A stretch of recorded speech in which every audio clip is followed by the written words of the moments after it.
I've been thinking about inspiration lately. What is it that gives artists and authors the ability to create something new, something not seen before? Earlier this week, Rosemary Wells said inspiration roars in like an airplane. Chris Barton said it takes just one thing to inspire a story. Even the word itself is telling. Inspire means both to give someone an overwhelming urge to do something and also to breathe in. I suppose this is because when that plane lands, or when that one inspirational thing is viewed, we have a sharp intake of breath. Now, I don't want to contradict Rosemary or Chris, but I do want to explore what inspiration means a little more and perhaps add to their thoughts. And like a good writer, I'm going to start with metaphor. When you build a fire, you add fuel in various sizes. On the bottom, you put some tinder, the stuff that catches really fast, like newspaper. Then some larger pieces to act as kindling, then small logs, then bigger logs. And if you're a little pyromaniac, like I was as a 12-year-old boy, you add some lighter fluid. Then you strike a match and whoosh, the fire blazes. Some people describe inspiration like that the plane landing or that one thing is the ignition of the flames.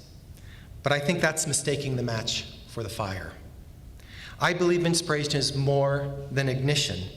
It is a process of synthesis. It ends with the ignition of the fire, but it starts when the artist or author is gathering the tinder, kindling, and other fuel. The gathering of fuel is a part of inspiration and just important as the lighting of the fire, though it's less warm and impressive. This is why you may get different answers from a creator at different times regarding what inspired them. One thing may be the spark, but there are many things that they gather to be the fuel. We do sometimes talk about inspiration in these terms. An artist like Lita Judge, earlier in the week, said that she found inspiration in the observation of nature or in trips to Paris. Or Ellie Mackay, she may say she found inspiration in her memories of exploring the Slough of Despond. And all of us artists are finding inspiration here this week as we listen to each other's keynotes or look on the works of the masters that are hanging in the Mazza Museum. That's all inspiration. We know that we are getting a stick from here and a log from there, and that we're reaching a critical mass. The fire we are building could spark at any moment. We're torn between wanting to stay here and gather more fuel and wanting to run back to our studios and ignite it, where we have tools and materials to do something about it. But why is it that artists and authors in particular feel that way? Whereas Rosemary Wells implied that maybe inspiration came from God, I find my answer in neuroscience. This image is from a TED-style talk I did at a conference earlier this year. It was entitled, "Set the Bar High and Kids Will Jump Over." It was about why I think kids are geniuses. These images are showing the brains of kids at various ages. The green webbing you see is a dye which indicates the presence of neurons. As you can see at birth, the neurons are few and far between. Really just enough to make sure that the baby cries when hungry and reacts to stimuli. But look at the 6-year-old in the middle. Look at the proliferation of neurons, and not just the vertical pathways, but the horizontal tangles that connect these neural pathways. This is why kids can create the most wonderful things. If you think of the vertical paths as, for example, memory or experience, the fuel for the fire, then the horizontal path provides the ability to gather the various strands together in a new way so they can be ignited. That's inspiration. On the right of this image is the brain of a 14-year-old. By this age, kids have gone through something called neural pruning. What happens is that the pathways that are used often are strengthened, and those that are not used often degrade. and disappear. The difference between the middle image and the one on the right is so sad because it represents the closing of a mind. On the other hand, if the pathways that continue to be used are strengthened, then providing a child with a wide array of stimuli and experiences keeps their minds open, creative, and strong. And that's why kids' books are so important. Not every child can spend their days observing bears or unearthing T-Rexes like Lita Judge. Or maybe they can, if they have books. And if they have books, they can also talk to George Washington, or Martin Luther King, or fly into space, or break bread with hobbits, or anything else you can think of. Neurons are strengthened, and minds are opened. But what does this have to do with authors and artists and inspiration? Well, as I said, inspiration is a process of synthesis. I think authors and artists retain a lot of the horizontal connections in their brains, and therefore are better equipped to bring together all the diverse strands of thought and experience into something new. In other words, most authors and artists have the brain of a 6-year-old. And I mean that in the most complimentary way. And we're lucky because besides that, we also have experience and skills and physiology. We have bigger hands. We have motor skills, attention spans, and motivational mortgages that make us use those brains to create stories and images, and sometimes even keynote addresses. In fact, I thought as a part of our exploration of inspiration, I might try to lay bare a little bit of which sticks and strands of thought I tried to pull together for this talk, and the process I used to ignite them. We might wander around in the weeds a little bit at first because this kind of stuff is usually done off stage. So as we wander, to keep our minds open to the possibility, I'm going to read a story that's about keeping your mind open to possibilities. This is Except If by Jim Averbeck. And I want you to notice that we start the story right with the end papers, with that little crack right there. Except If. Except If by Jim Averbeck. An egg is not a baby bird, but it will become one, except if it becomes a baby snake, who will slither along the ground on its belly, except if it is a baby lizard, who will scurry up the wall on sticky feet and eat flies, except if it grows into a dinosaur, who will stand as high as the hills and eat whatever it wants, except if it is a fossil,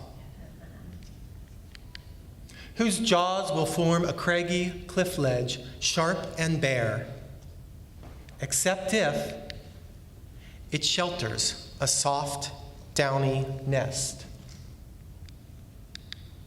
that will rest empty between rocky teeth, except if it is spring, when it will cradle a pale blue egg, which will not necessarily become a baby bird, except if it does. Now, oh, and then we use the end papers as well to still tell more of the story. Okay.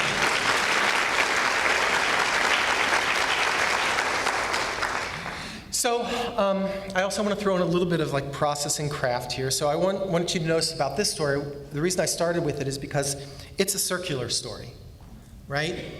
I think the best stories are always circular stories. The end comes right around to the beginning. I know that we have some writers in the audience tonight, and this shows the importance of connecting the ending and the beginning of your story. When I see a writer struggling with their writing, with writing the end of the story, I often say to them, if the problem is in the ending, the solution is in the beginning. And what I mean by that is don't spend all your time working on the ending that's not working. You probably need to go back and work on the beginning so that the ending works.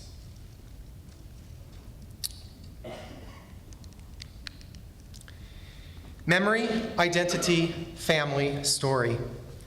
These are the things that have been much on my mind lately. It will become evident as I speak why these particular things at this particular time. But for now, let's just name these sticks and strands of inspiration that I've gathered: memory, identity, family, story. And I will try to, in this talk, to bring them all together, and you guys will let me know if I manage it. When I start to create something, I often do research to see what has been said or created in the past on the topic. And that exploration itself becomes a new stick for the fire. Here's what I found in my research about what creates identity. There seem to be two schools of thought. One says that our identity comes from a cohesive memory of events that we have experienced.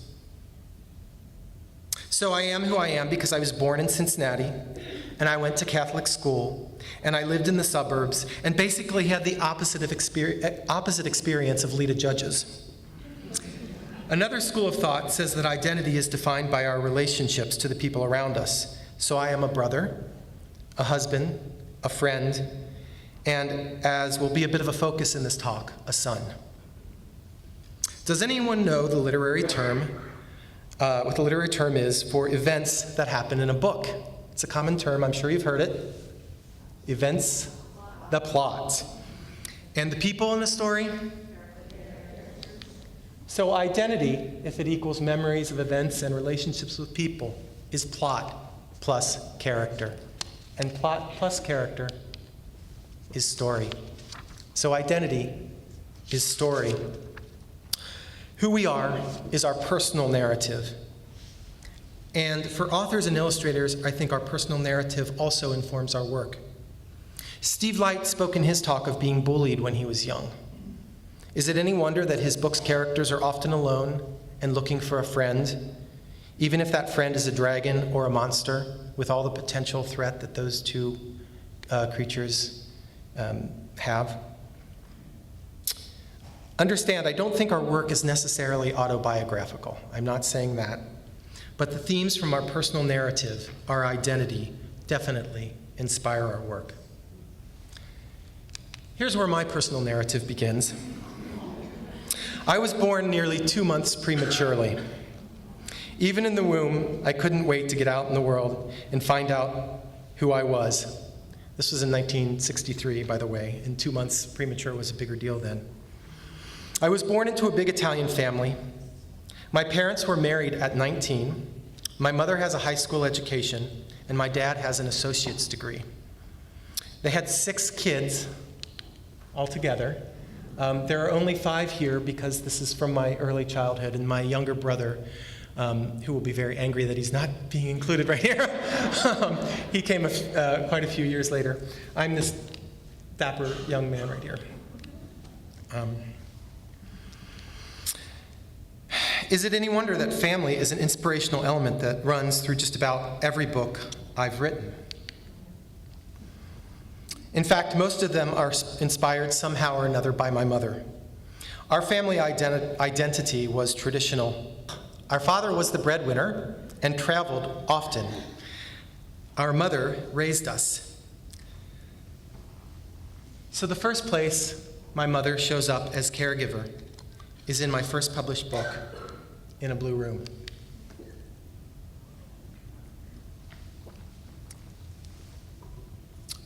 I wrote this book, and it was illustrated by Trisha Tusa. In a Blue Room. Again, we start the story right from the beginning, right from the half-title page. And I dedicated this one to my parents, Larry and Sally, I think with thanks for the many peaceful nights you gave me. I think it says something like that. In a blue room, Alice bounces, wide awake past bedtime. Time for bed, Mama says, and I've brought flowers for your room. I can only sleep in a blue room, says Alice. Blue is my favorite, and those aren't blue. Ah, but smell, Mama says. In a blue room, lilacs and lily whites give off a gentle scent. Alice twirls around, plops down, and breathes deep. Mama returns with a steaming cup. Would you like some tea? Blue tea, says Alice. There's no such thing. Mama says, just taste. In a blue room, orange tea cools in a brown cup. Alice takes a sip, then rubs her drowsy eyes. Mama brings in an extra quilt.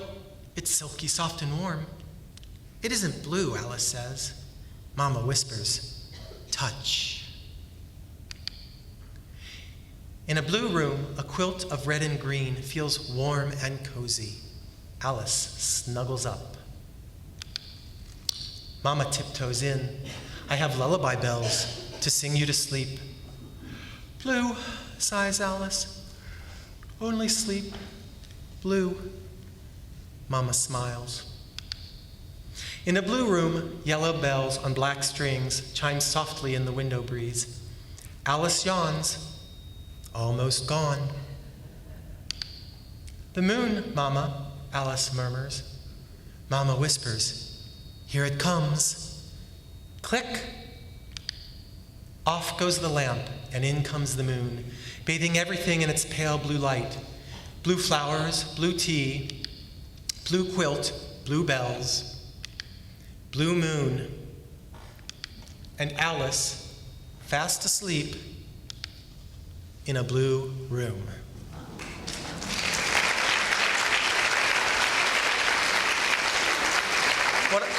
Thank you. What I want you to notice about this, this particular story, insofar as the illustration goes, I want you to look how Tricia Tusa brought it from the specific experience of a single child and made it a universal experience.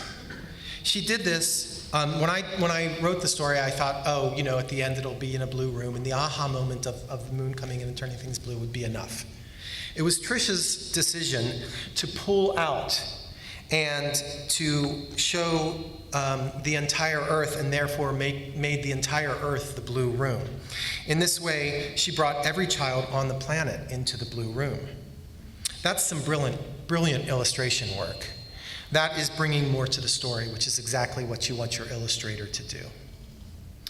And you may notice that the very first words in this story are in a blue room, and the very last words are in a blue room.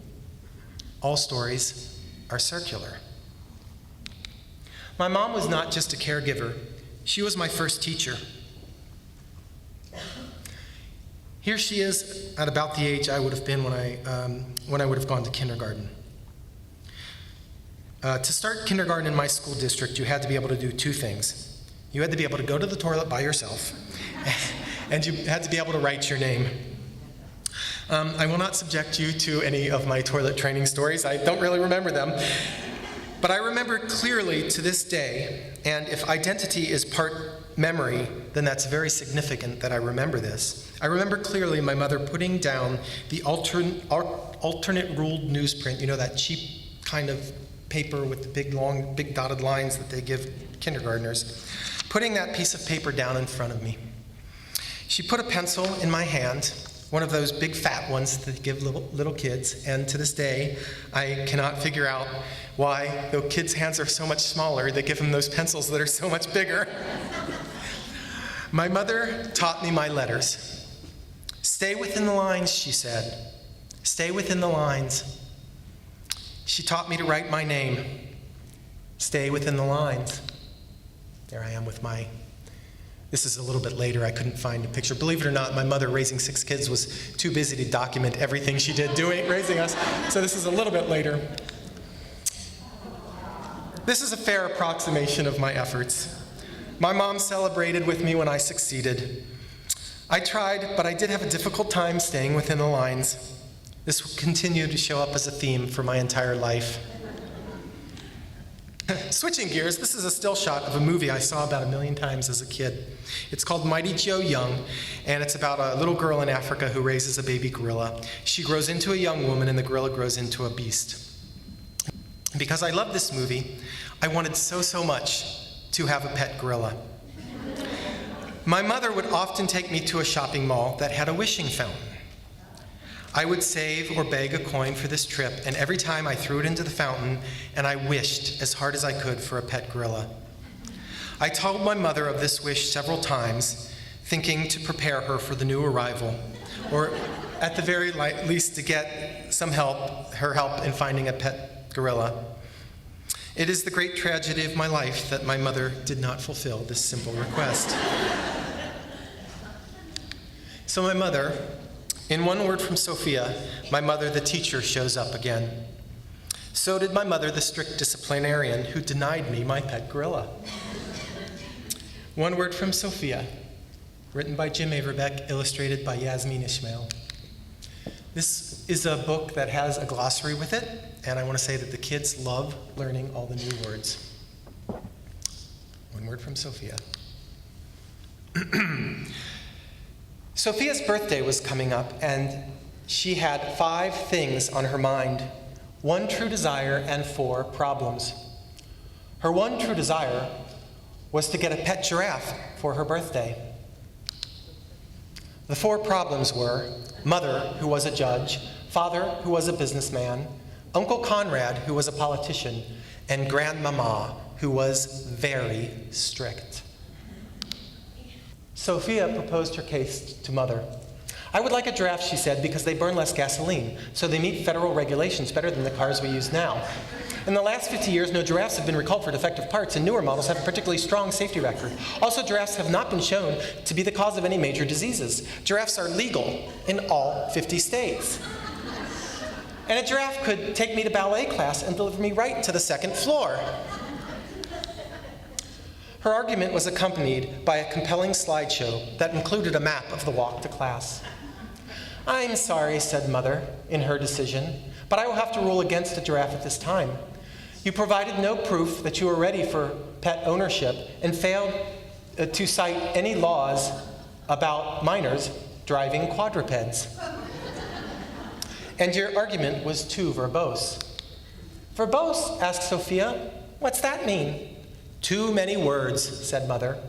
How many should I use? Fewer, said Mother. And she retired to her chambers. So Sophia used fewer words with Father. Giraffes, said Sophia, are a good source of manure, which can be sold at a profit to garden centers and activists.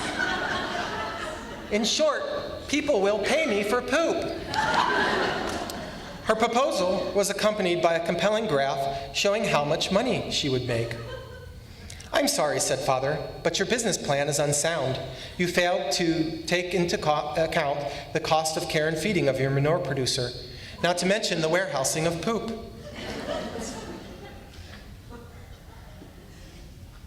And your presentation was too effusive. Effusive, asked Sophia. What's that mean? Too many words, said Father. How many should I use?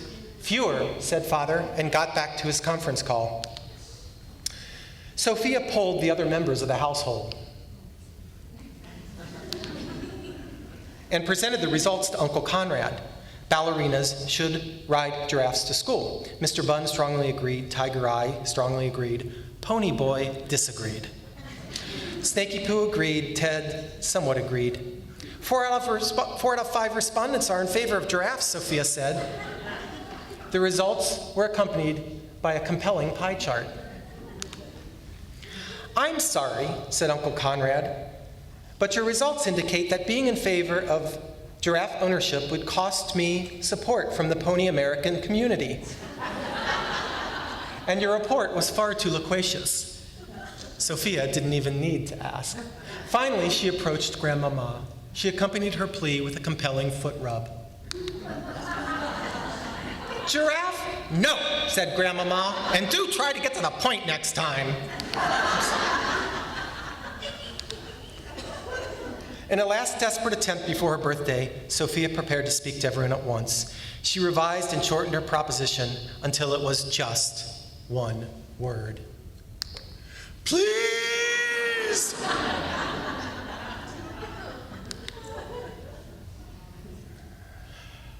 The proposal was accompanied by a particularly compelling set of eyes.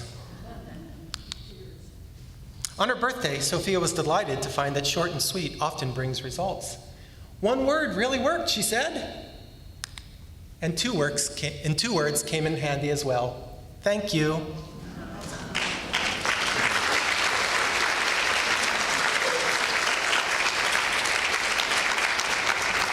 So what I want you to notice about this particular story is that kids are smart, and you should treat them as if they're smart.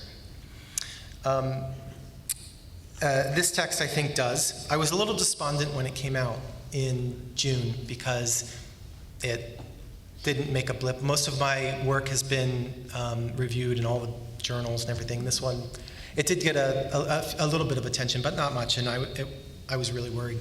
In September, teachers, God bless the teachers, picked up on it. Apparently, it's perfect for teaching something called persuasive writing, which is required under the Common Core state standards. Teachers started tweeting it, including someone named Lucy Calkins, who is, I guess, kind of a big teaching guru. And it really started to pick up then. It got a lot of attention, and I found out it's even being used everywhere from, kindergarten just for the fun story, all the way up through advanced placement English classes in high school, where it's being used to teach rhetorical situation. I had to look that up, so. And also, it's gotten a lot of attention for diversity. It is, as you can see here, Yasmin chose to illustrate it, a family that's a multiracial family, which is actually a reflection of my own family. And I was delighted about that. As you know, right now, there really aren't enough books that show diversity in children's books. And I was really happy that my book got to be part of the solution to that problem. Thank you.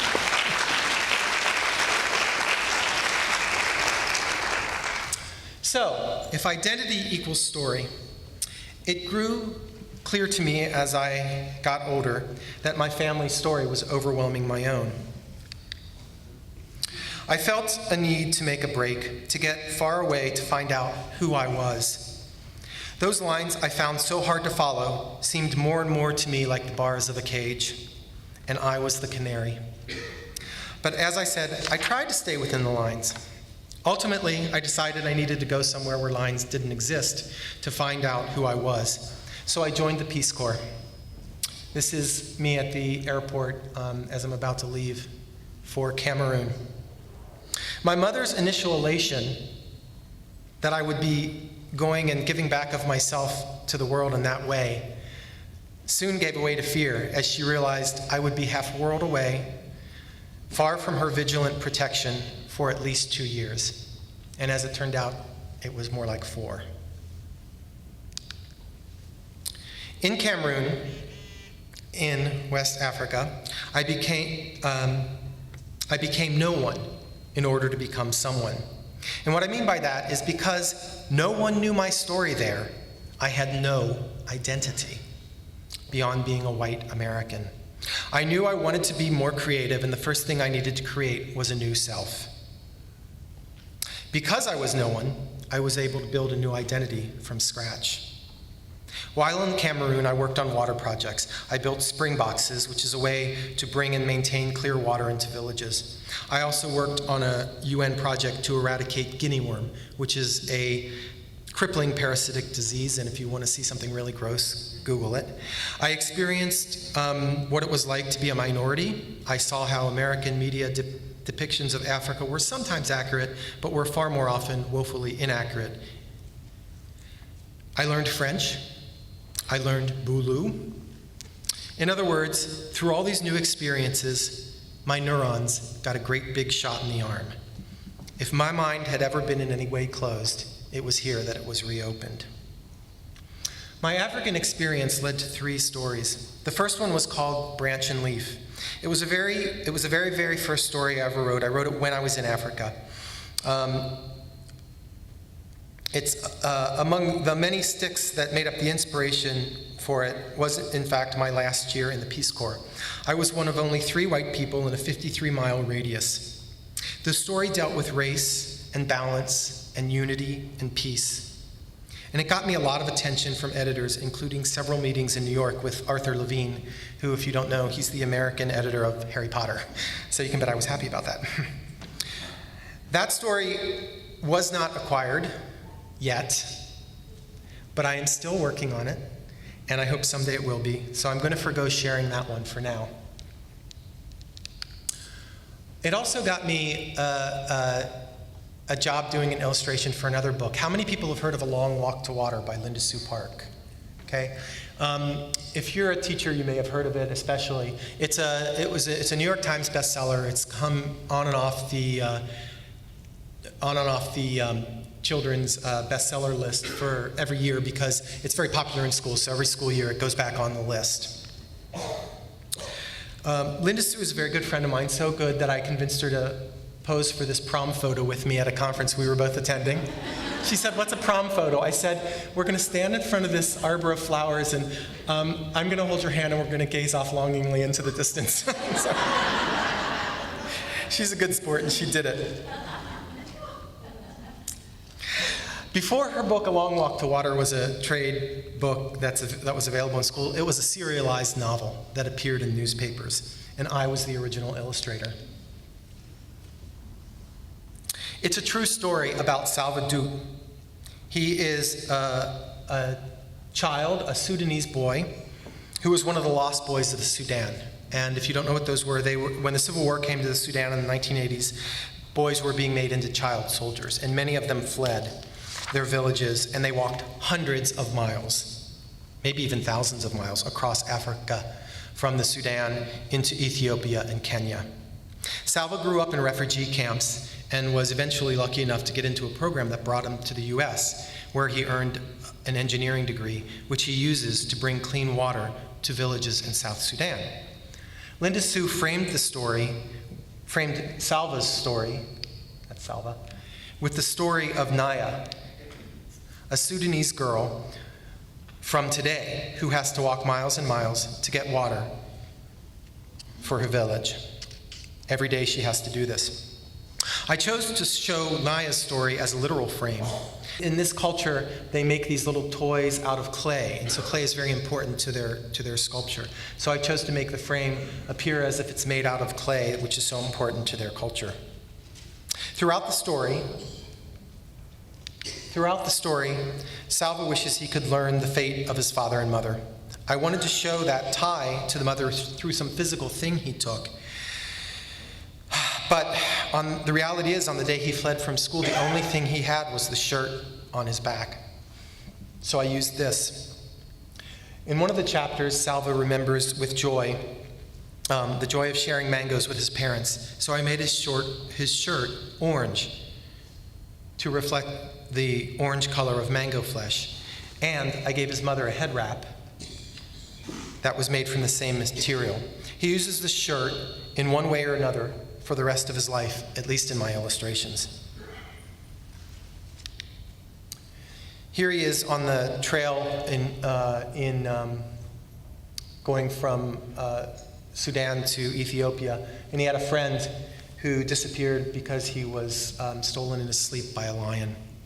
And then you can see here, Salva's using his shirt as a pillow.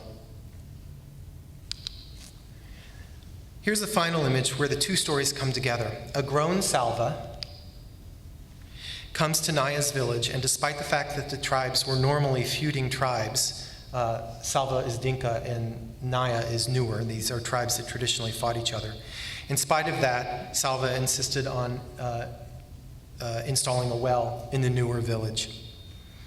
And you'll notice here, because all stories are circular, Naya is wearing an orange head cap and offering him a mango in thanks for his installation of the well.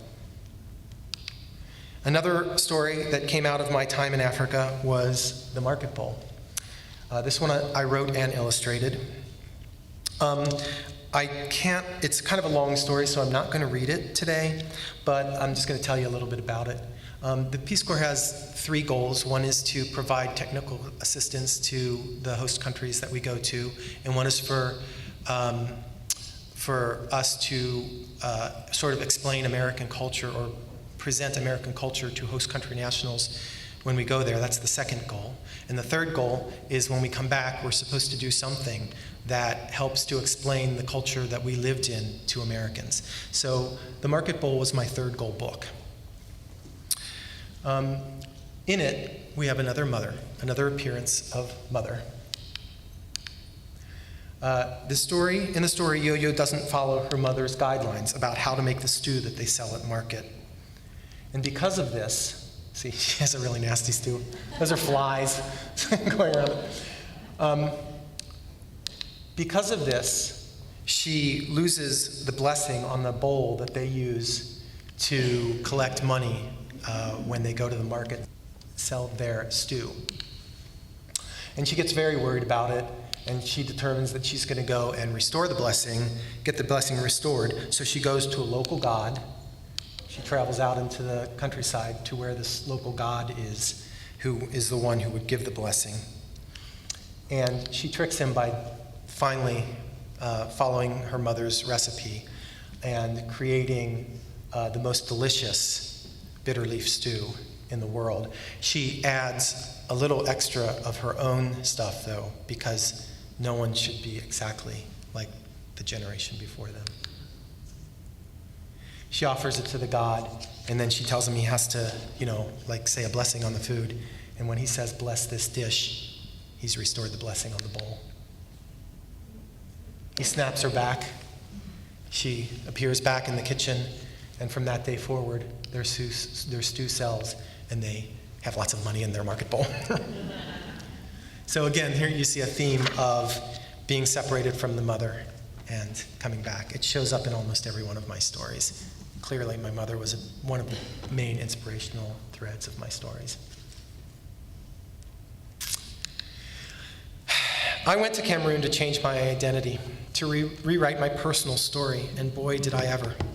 What I saw and experienced changed me profoundly. I left a straight conservative Catholic Republican engineer, and I came back completely the opposite. This was very hard for my mother. And I also want to show you that segues are also circular. See, this one ends in a hug, and this one begins with a hug. This is me hugging my father, and then there's my mother weeping in the background because I've just come home. And there I am wearing some little African thing when I first got back. It was really hard for my mother to get to know the new person I was. I wasn't her little boy anymore. I was a completely different person. In fact, one time she said to me that she wasn't sure she liked me anymore. I know, tough, huh? And that was a little bit difficult, but I want to let you know that it all turned out okay because I got a call from my mother later on.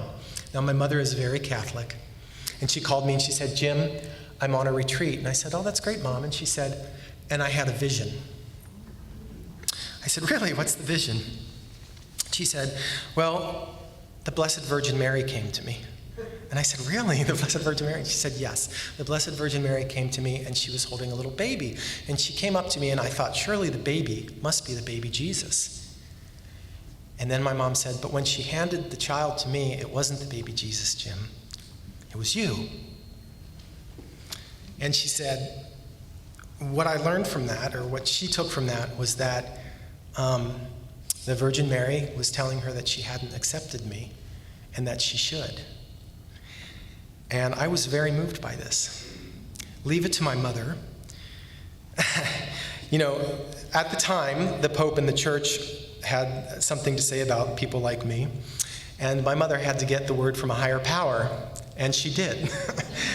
She got the Blessed Virgin Mary to come down to her and say, "You're okay." And I love her for that. That story of a mother's unconditional love became Little Dragon. Oh no, Little Dragon. Again, we start right from the end papers, and here's Little Dragon with his family, so we know his family is very important, and these are his houses, and this is Little Dragon's house.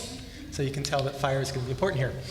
Little Dragon had a spark in his heart, so he could huff and puff and foosh, foosh, foosh, foosh.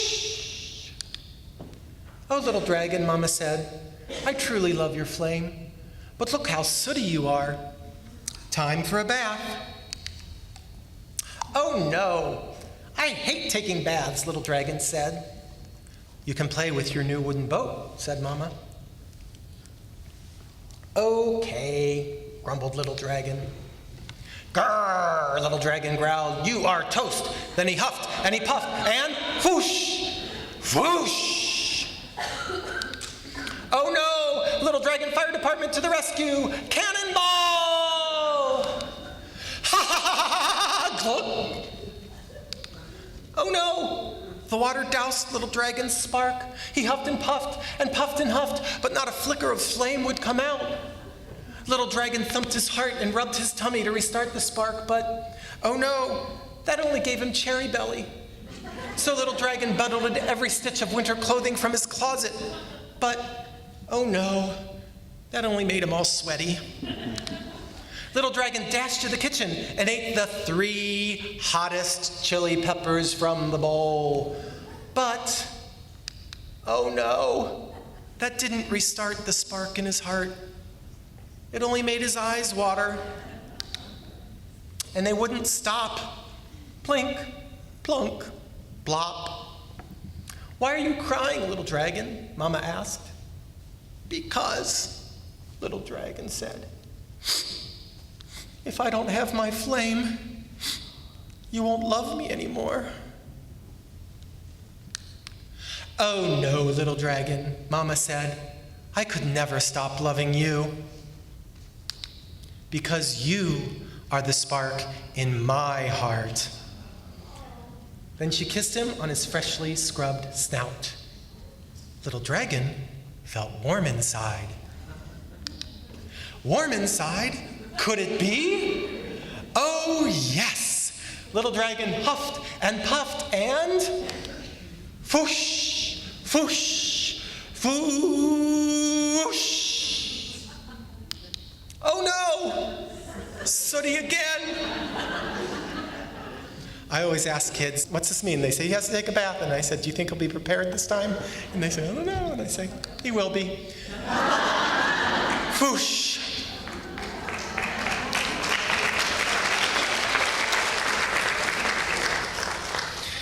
So, the notes on this one, I just wanted to mention that when I first drew this, I thought, it's a castle, it should be really dark inside, so I had this really purple background, and I really wanted that flame to pop against the dark background.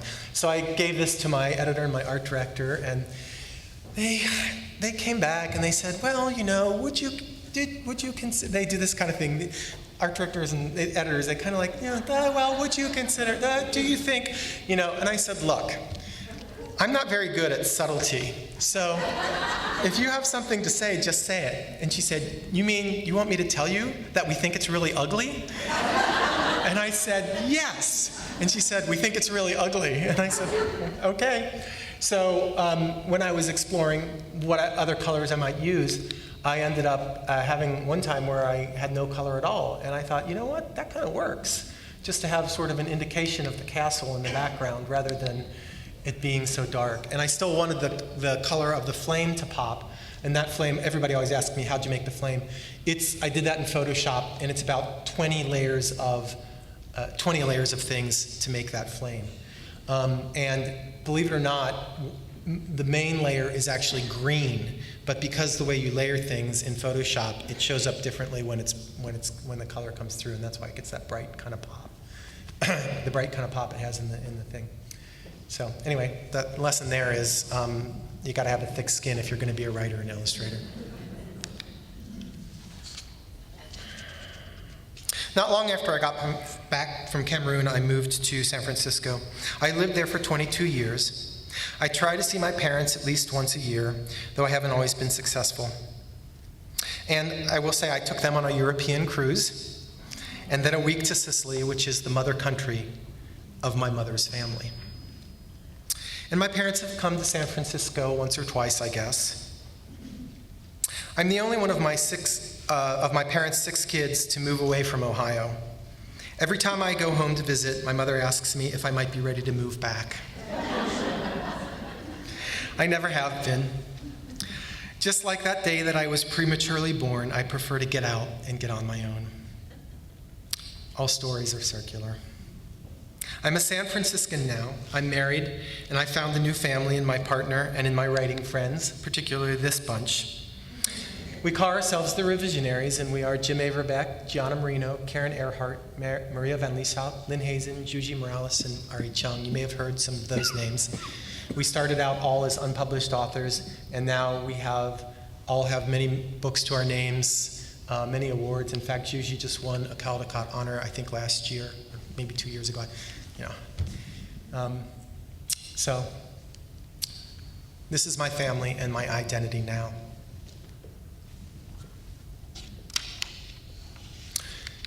But still, the theme of family runs through my books, particularly the theme of separation from mother. In this case, the protagonist, Jack, is an orphan whose father died before he was born and whose mother recently passed. He lives at the Fairmont Hotel in San Francisco, where he builds a new family from the staff and guests at the hotel. Does that sound a little familiar? He finds a particularly macabre father figure in the person of Alfred Hitchcock, who is there to film his masterpiece, Vertigo. All the while, Jack longs to reconnect with his mother beyond death's door. It's not a picture book, but I did have one idea that the editor went for. Because so much of the action revolves around film, at the beginning of each chapter we include a storyboard. A storyboard is something that a director uses to visually draw out the entire plot for their movie. This is chapter 1, where the first line is, "No body meant no casket, so they used her headshot instead." This was a Hollywood funeral, after all. And in the storyboards, we see Jack sneaking into the body room at the funeral home, trying to understand death. Given the way I've linked my stories to my life, you're probably all afraid that I'm going to tell you that my mother has died. She hasn't. But all is not well. This is where it's going to get a little hard. I visited my parents about a year ago, and at the time, my mother was having some memory issues. The doctor who saw her while I was there said she was experiencing vascular dementia, but he said that the degree to which she had it was normal for a woman of her age.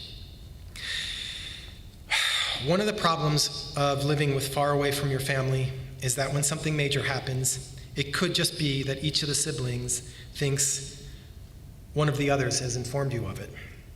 About 2 months ago, I found out that soon after I left last year, a new doctor changed the diagnosis to Alzheimer's.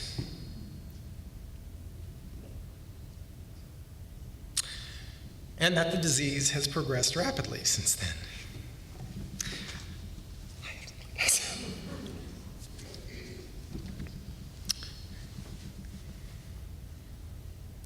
Fortunately, the Mazza was kind enough to let me fly into Cincinnati a week early so I could visit with my mother before coming up here.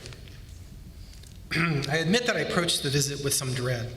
If identity equals story, and identity is made up of memories and relationships, who would my mother be? Who would my mother be whose memories were unraveling? I'd heard horror stories of Alzheimer's patients whose personalities completely changed, and I had seen some preview of that the year before when my usually gentle and kind mother got a little bit snappish and kind of mean on occasion. Also, my sisters, in true Sicilian fashion, offered the most dramatic and dire reports of my mother's condition. All of them true, but also distilled by the distance between us and their need to give me quick reports before they got back to their own lives, which are now made more complex by the care they give my mom. I'm happy to report that for the moment, my mother, as I've always known her, still makes appearances. True, they come in between long naps and short periods of blank staring, but she is available for visits. If identity equals story, then by the symmetric property, story equals identity. And since my mother is still full of stories, some quite bizarre, then she is still full of identity. Her identity may be altered from what it was in the past, but whose isn't? She's writing outside the lines, but who isn't? In fact, I find that listening to her stories is really quite the adventure. When I was down there last week, the family had gathered for my parents' 64th wedding anniversary. My mother began to cry. when we were sitting at the table. She told us that she had awakened that morning upset because she couldn't find her mother, my grandmother. She said it took her a long time in the morning before she remembered that her mother had died more than a decade ago. It's a very hard thing to lose your mother, my mother said, proving that she can still offer guidance to her children, even when her own compass seems so out of whack. After imparting this wisdom, she blinked and said, "I was so relieved when I found her." "You found her?" my sister asked. "Yes," my mom said, "in the TV room." For perhaps the first time ever, when all 6 kids were gathered in one room, we all felt perfectly silent. With some trepidation, my sister finally asked my mom for clarification. "You saw Grandma's ghost in the TV room?" My mom got a sort of quizzical look on her face and looked at my sister like she was the one losing her mind. "Of course not," my mother said. "Her picture is in there on the wall."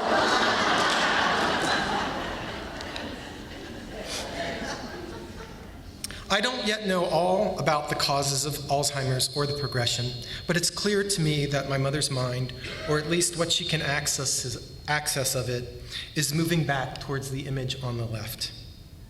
My mother may forget, but she won't be forgotten, because she is in every story I ever wrote, and those stories are in museums and libraries, whose job it is to retain our memories for us, and I hope for a very long time. And because all stories are circular, on my recent visit, in a reflection of those years long ago when my mother stuck a fat pencil in my hand and taught me how to write, I spread a coloring book out on the table in front of her, and I chose for her the prettiest blue-green pencil that reminded me of her eyes, and I put it in her hand, and I helped her color in a flower. And because all conferences are circular, I will take this opportunity to rebut a speaker from earlier in the week who saw no value in adult coloring books. If they bring some focus and joy to my mother in her decline, then I say bring them on.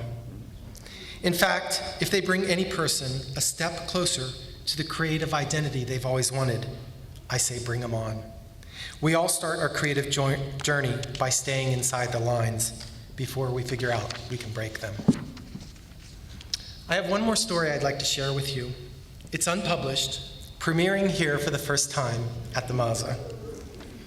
But my agent called me a couple of days ago and told me an editor had committed to doing it. We just don't have the deal worked out yet, so. Would you like to hear it? Yes. I'll read it to you, and we can see if we can find my mother in it. I warn you that all I have for visuals for this is the meagerest, crummiest thumbnails that I sketched out to help me work out the story. I don't plan to illustrate it. I have some ideas about some other people who might be good. Also, I'll be reading from the submitted text, so the text that's on the screen is not going to be what you're going to be hearing, so don't be confused. The name of the story is Trevor.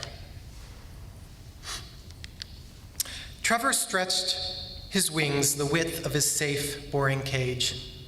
Just a tiny peck and the door would pop open, but Trevor stayed for the seeds.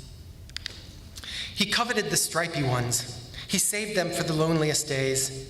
Today he was tempted to eat the one he had hidden, but then it would be gone. So though he had no one to sing with, he filled his lonesome cage with song. Chirwee, chittle, chittle, chittle. Outside, a tree stretched toward the sun until a branch inched past the window frame, a lemon dangling from the end. "Hello," said Trevor. "What a fine plump canary you are. Will you sing with me? Chirwee, chittle, chittle, chittle." The lemon said nothing. "Oh," said Trevor, "you're shy. Maybe if I do something nice, you will sing with me." Peck, pop.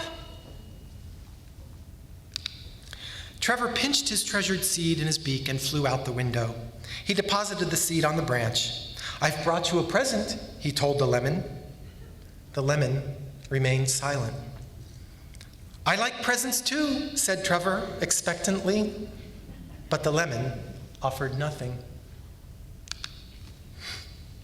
Trevor hopped up and down, chittering and chattering. "My turn," he cried. In all the commotion, the seed fell and was lost in the dirt. "Now see what you've done," Trevor said. "I'm not speaking to you." He turned his back on the lemon and saw the vast, frightening world stretched out before him. He felt very lonely. Trevor looked over his wing at the lemon. "If you are sorry," said Trevor, "then don't say a thing." The lemon didn't. "You're forgiven," said Trevor. Trevor built a soft nest for himself and his friend. The two huddled together through the summer rains and enjoyed the warm, sunny days. So did the striped seed, which sprouted and grew. Each morning, Trevor and the lemon performed a duet. "Chirwee, chittle, chittle, chittle." Trevor sang the notes. The lemon sang the silences. Trevor snuggled up to the lemon. The lemon leaned back into Trevor. "This is nice," said Trevor. "I'm never, ever leaving this nest." The lemon offered no opinion on the wisdom of this. That afternoon, a great dark cloud came over the horizon. The wind howled. Trevor pressed closer to his friend. A strong gust made their branch tremble. It was all Trevor could do to hang on. With a whoosh and a thump, the lemon flew from the nest. It struck the sunflower below, scattering its seeds, then rolled out of sight. Trevor leapt into the storm. "Come back," he called. But when the storm cleared, his friend was gone. Trevor slumped among the scattered seeds and wept. "Are these seeds yours?" said a voice. "May we share them?" asked another. Trevor wiped his tears. Bright-eyed birds fluttered around him. "Of course," he said. His friend would have wanted it that way. Before winter, Trevor and his new friends flew to warmer climes, singing together along the way. But he never forgot his first shy friend, who gave him everything and asked for nothing at all. Chirwee, chirwee, chittle, chittle, chee.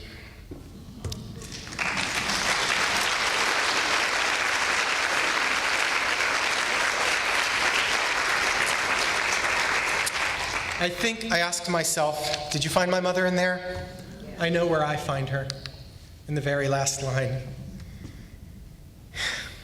Who gave him everything and asked for nothing at all. Thank you.